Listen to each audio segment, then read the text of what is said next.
श्री शिवाय नमस्तुभ्यम। राधे राधे। आज मैं आपको कार्तिक मास की 8वां अध्याय सुनाने जा रही हूँ। जिसकी दया से सरस्वती भाव रही उपजाए, कार्तिक महात्म का कमल लिखे 8वां अध्याय। नारद जी बोले, अब मैं कार्तिक व्रत के उद्यापन का वर्णन करता हूँ, जो सब पापों का नाश करने वाला है। व्रत का पालन करने वाला मनुष्य कार्तिक शुक्ला चतुर्दशी को व्रतों की पूर्ति और भगवान विष्णु की प्रीति के लिए उद्यापन करे। तुलसी के ऊपर एक सुंदर मंडप बनवावे, उसे केले के खंभों से संयुक्त करके नाना प्रकार की धातुओं से उसकी विचित्र शोभा बढ़ावे। मंडप के चारों ओर दीपकों की श्रेणी सुंदर ढंग से सजाकर रखे। उस मंडप में सुंदर बंधनवारों से सुशोभित 4 दरवाजे बनवा और उन्हें फूलों से तथा चंवर से सुसज्जित करें। द्वारों पर पृथक पृथक मिट्टी के द्वारपाल बनाकर उनकी पूजा करें। उनके नाम इस प्रकार है: जय, विजय, चंड, प्रचंड, नंद, सुनंद, कुमुद और कुमुदाक्ष। उन्हें चारों दरवाजों पर 2-2 के क्रम से स्थापित कर भक्ति पूर्वक पूजन करें। तुलसी की जड़ के समीप 4 रंगों से सुशोभित सर्वतोभद्र मंडल बनावें और उसके ऊपर पूर्ण पत्र तथा पंचरत्न से संयुक्त कलश की स्थापना करें। कलश के ऊपर शंख चक्र गदाधारी भगवान विष्णु का पूजन करें।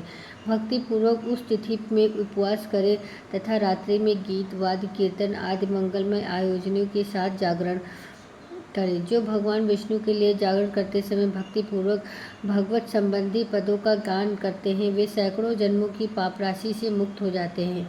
जो मनुष्य भगवान के निमित्त जागरण करके रात्रि भर भगवान का कीर्तन करते हैं, उनको असंख्य गोदान का फल मिलता है।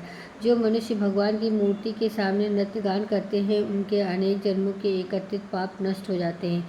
जो भगवान के सम्मुख बैठकर कीर्तन करते हैं और बंसी आदि बजाकर भगवत भक्तों को प्रसन्न करते हैं तथा भक्ति से रात्रि भर जागरण करते हैं, उन्हें करोड़ों तीर्थ करने का फल मिलता है। उसके बाद पूर्णमासी में एक समीपत्निक ब्राह्मण को निमंत्रित करें।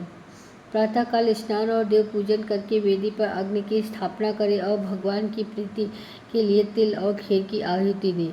होम की शेष विधि पूरी करके भक्तिपूर्वक ब्राह्मणों का भोजन करें तथा उन्हें यथाशक्ति दक्षिणा दें। फिर उनसे इस प्रकार क्षमा प्रार्थना करें, आप सब लोगों की अनुकंपा से मुझ पर भगवान सदैव प्रसन्न रहें। इस व्रत को करने से मेरे 7 जन्मों के किए हुए पाप नष्ट हो जाएं और मेरी संतान चिरंजीवी हो।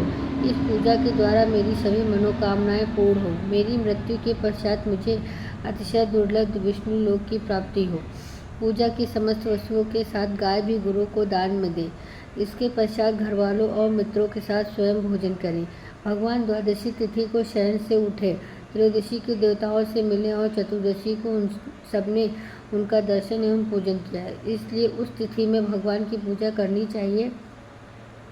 गुरु की आज्ञा से भगवान विष्णु की सुवर्णमयी प्रतिमा का पूजन करें। इस पूर्णिमा को पुष्कर तीर्थ की यात्रा श्रेष्ठ मानी गई है। कार्तिक माह में इस विधि का पालन करना चाहिए। जो इस प्रकार कार्तिक का व्रत का पालन करते हैं, वे धन्य और पूजनीय हैं। उन्हें उत्तम फल की प्राप्ति होती है। जो भगवान विष्णु की भक्ति में तत्पर हो, कार्तिक में व्रत का पालन करते हैं, उनके शरीर में स्थित सभी पाप तत्काल नष्ट हो जाते हैं। जो श्रद्धापूर्वक कार्तिक के उद्यापन का महात्म्य सुनता या सुनाता है, वह भगवान विष्णु का सायुज्य प्राप्त करता है। राधे राधे। श्री शिवाय नमस्तुभ्यम। आज का 8वां अध्याय यहीं पे समाप्त होता है। सभी लोगों को राधे राधे।